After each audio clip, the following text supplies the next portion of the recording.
Today we're pitting BlueCruise 1.0 against BlueCruise 1.2 to see if the new version of this technology does enough to address some of the original shortcomings. BlueCruise will kill your whole family and burn down a village. This version of BlueCruise might actually be better than Super Cruise. We've got a very difficult maneuver here. Okay, it shut off. Ford has updated BlueCruise, its adaptive cruise control system with hands-free capability. The new 1.2 version of this technology offers some exciting new features and supposedly improved performance. But wait, didn't I hear something about BlueCruise 1.3, you're asking? And yes, the next generation of this technology promises to remain in hands-free mode even longer, and it's expected to perform better in corners and narrow lanes. According to a tweet, or whatever you call them now, from Ford CEO Jim Farley, this summer, version 1.3 will come in new Mustang Mach-E's, and it will be pushed out as a software update to examples of this SUV already in service. But until then, 1.2 is our best insight into this evolving feature. Okay, back to our test. In this video, we'll see how well BlueCruise 1.2 compares to the original version of this technology by driving these two Mustang Mach-E's out on the highway at the same time to see if there are any significant performance differences. Now, I have been dying to experience BlueCruise 1.2, so let's get to it and maybe grab a bite to eat along the way. But before lunch, a very brief overview of these two electric vehicles. Of course, if you don't care, feel free to skip ahead. Just use those chapter markers down below.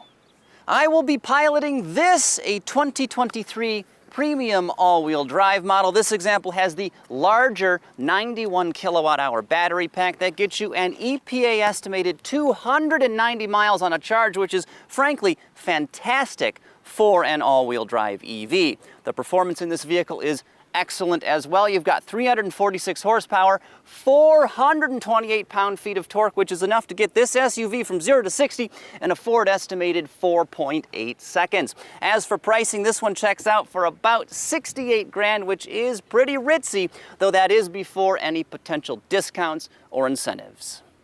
And that little ray of sunshine over there will be piloted by our producer, Ben. He is always up on the latest technology. In fact, he shoots our videos in Sony Beta, and I don't know a lot about what that means, but I do know it is an up-and-coming video format.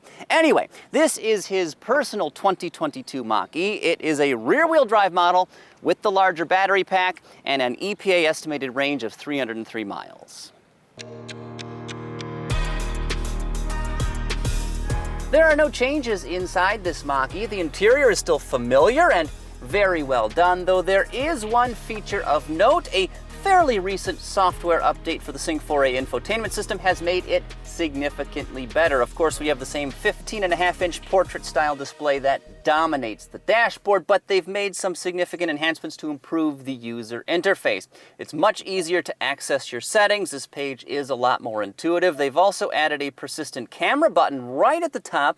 You tap that, it's very easy to bring the 360-degree view up when you are parking. Additionally, we have a massive area for Apple CarPlay and Android Auto. They have significantly improved the speed of this infotainment system. Sync 4A, while not necessarily slow, I don't think it's been quite as snappy as you want. This updated version, though, is noticeably quicker to respond to finger inputs. And then lastly, they've changed what the dial does. Normally, in the past, this only controlled audio volume, but now you can use this dial to adjust the fan speed, the temperature, or even the seat heaters, which is a great use for this control. But anyway, I'm in the mood for some fried chicken, and there's really only one place around these parts to get it, and I'll tell you, it ain't finger-licking good. It's a hell of a lot better than that.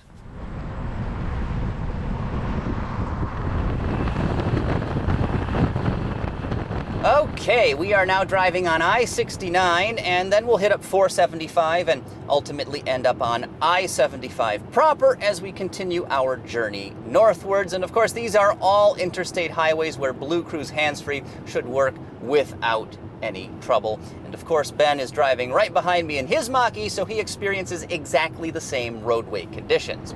to see how well each version of BlueCruise works, we're basically going to count the number of driver interventions that occur when the system is engaged, and that will tell us whether the new 1.2 version stays active for longer than BlueCruise 1.0. Now, of course, this testing is not particularly scientific, but it's the best we can do, and it will still give us a pretty good idea of how well these systems work in real-world driving. And since I'm on I-69 right now, this is a blue zone. I'm going to go ahead and turn the system on. It says hands-free is ready. I hit set. And that's it. Engaged, no trouble.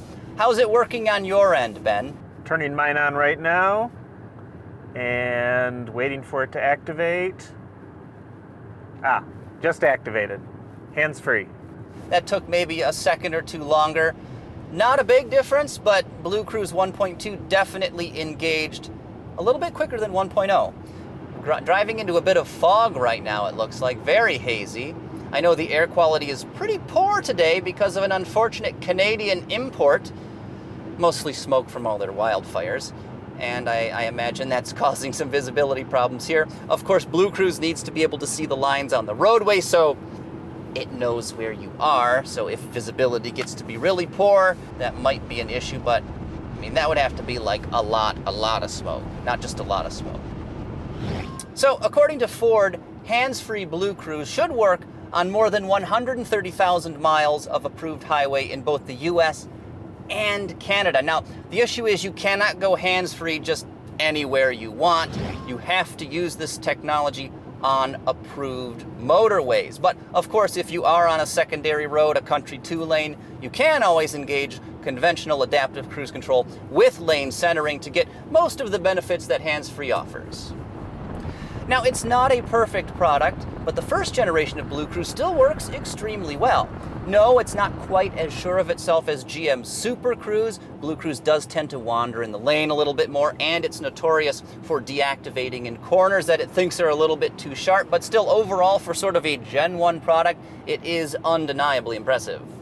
Whether it's BlueCruise, Super Cruise, or even Nissan's new ProPilot Assist 2.0, all of these so-called SAE Level 2 hands-free systems use a driver monitoring camera. And that's because you have to be ready to intervene at any time. You need to be active and paying attention, looking at the road ahead. No, you can't be down here playing with your phone. They don't want you to take a nap or climb in the back seat to make a sandwich or whatever. You have to be active and ready to take over at a moment's notice. These are advanced driver assistance systems. They do not make the Mach-E a fully autonomous self-driving car. It is not that. This is a great driver aid, but still, you are the driver at the end of the day. If the lines on the road are obscured, if there's an accident or some other problem, you've got to be ready to take over steering and braking functions. But now let's talk specifically about some of the new features for BlueCruise 1.2. One of the more interesting ones is something called in-lane positioning. So as you're driving along and you're passing other traffic in the adjacent lane, it will actually scoot your vehicle over, staying in its lane of travel, of course, but over to the far side of your lane to give just a little bit more breathing room. It's basically what you would do as a driver if you were passing, a large truck or something when you're out on the highway. BlueCruise 1.2 also has something called Predictive Speed Assist that will adjust vehicle velocity as you're going through corners. And then finally, and perhaps most interestingly, the system now has automatic lane change capability. So basically you tap the turn signal, the vehicle makes sure it's clear, and it will get over and execute a lane change perfectly. And let's try that right now. I'm just going to tap the signal, and the car is going to scan. It's changing lanes automatically very smoothly. Wow. We're in the next lane, and that's it. That's very good. That is very good, actually. We'll get around this propane truck. Now, I just made that lane change, and I'm still waiting for BlueCruise to reactivate. It usually doesn't take quite that long. Interesting. This system never disengaged at all. It just worked.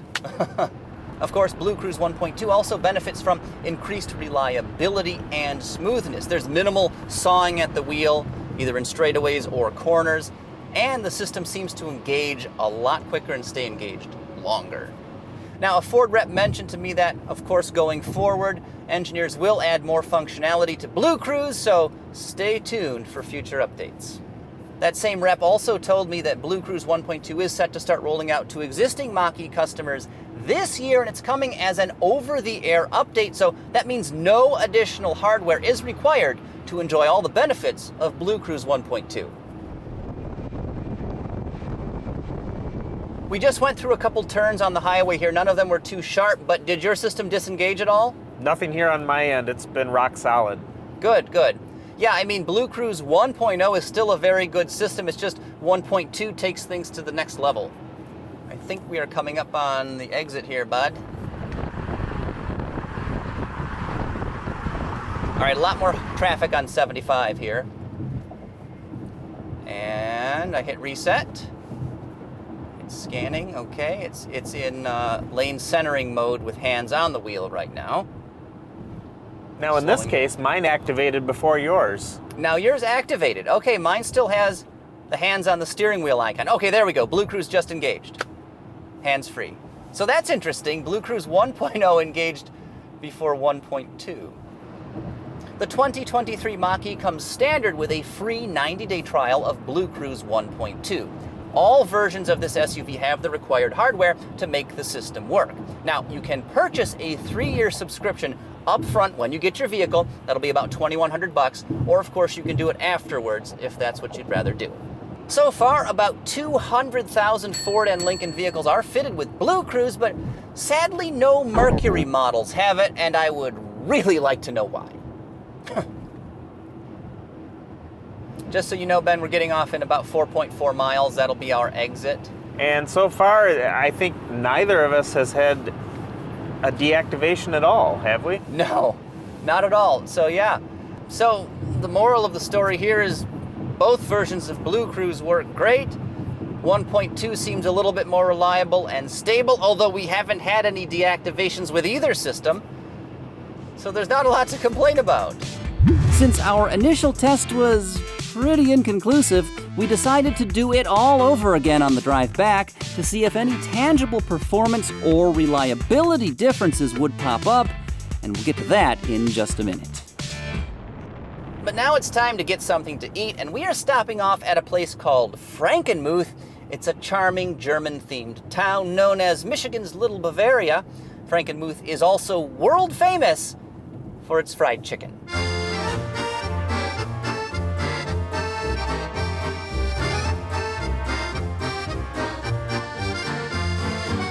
Now that's not something you see every day in these parts.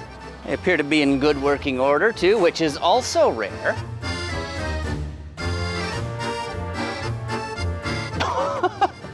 Look at Mo Cowbell.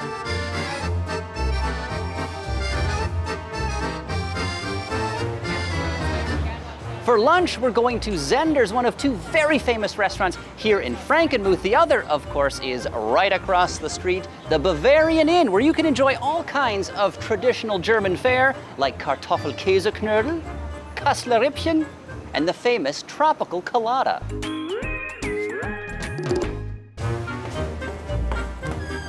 Deep in the bowels of Zender's.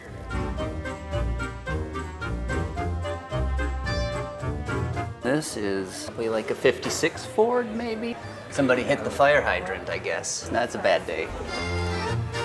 These pieces are not for sale. Honest question. Who would collect this shit? It's horrible.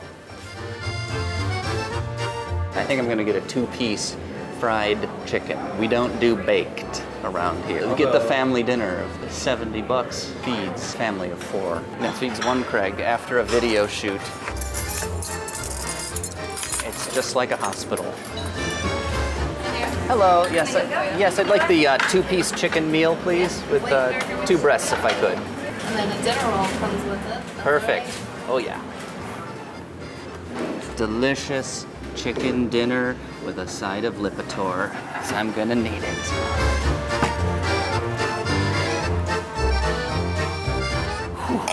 I don't think I could eat another bite. I am absolutely stuffed, so let's get back on the road. Actually, I'm gonna bring this along just in case.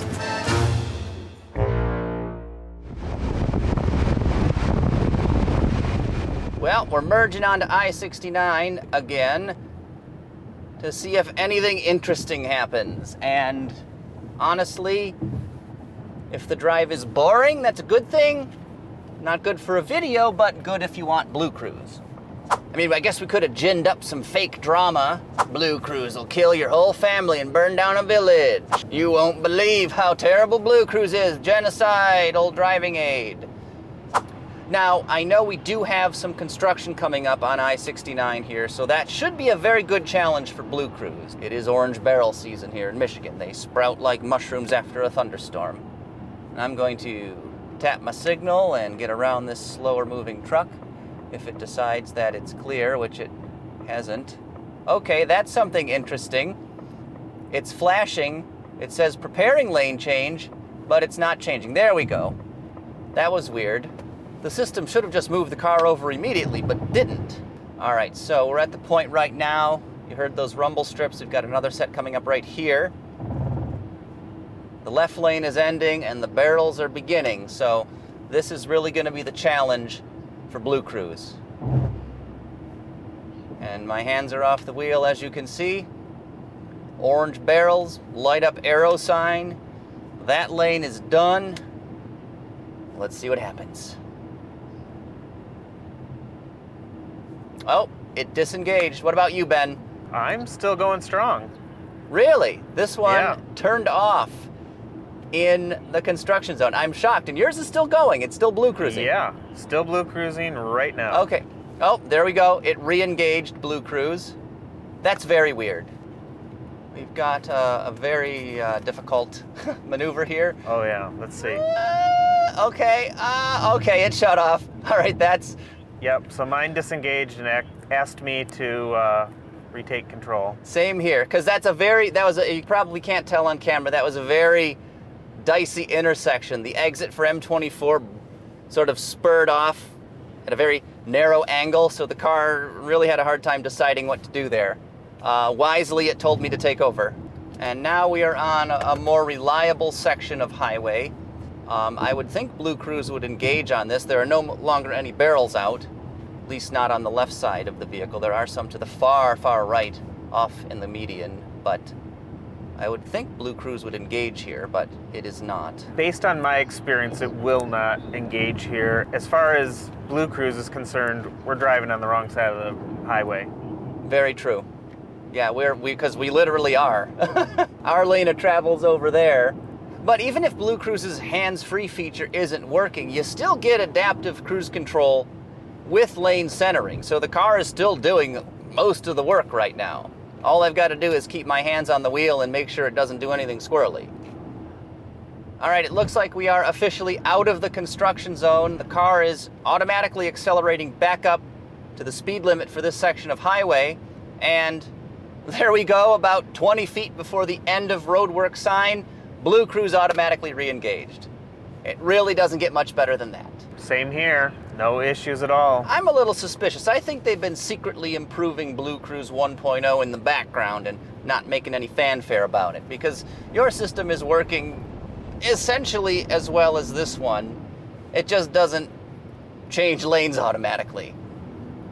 Another thing I really like about BlueCruise is that there's basically no ambiguity. You know exactly when this system is hands-free, because basically the whole screen for the instrument cluster turns a bright blue and there's a big old steering wheel icon there that says hands-free. This version of BlueCruise might actually be better than Super Cruise. I think it's even clearer when the system is engaged, when it is eligible to be engaged hands-free. And it seems to work just as well. There's very little wandering in the lane. The system is certain of what it's doing. They've taken a solid existing product and made it appreciably better. So, what did we learn today? Well, other than that fried chicken and a plate full of carbs will make you sleepy, we also learned that BlueCruise 1.0 and 1.2 are both remarkably good hands-free driving aids. The original version of this system still works very well, even if it doesn't have all the latest and greatest features. As for deactivations or other issues on this little Bavarian-themed road trip, both generations of BlueCruise basically performed the same. They each deactivated in the same situation. Additionally, at one point, Version 1.0's re-engagement was delayed for a few seconds, but this was countered by BlueCruise 1.2 having a slow automatic lane change, and basically this is a wash. Still, 1.2 is definitely the way to go. It feels a little more secure, especially in turns, and those new features, chiefly automatic lane change capability, are wonderful additions. Of course, BlueCruise 1.3 promises to be even better, and I look forward to testing this system once it becomes available. If you can't get enough hands-free driving action, check out my full review of the Nissan Ariya, which is available with Pro Pilot Assist 2.0, a very good alternative to Ford BlueCruise.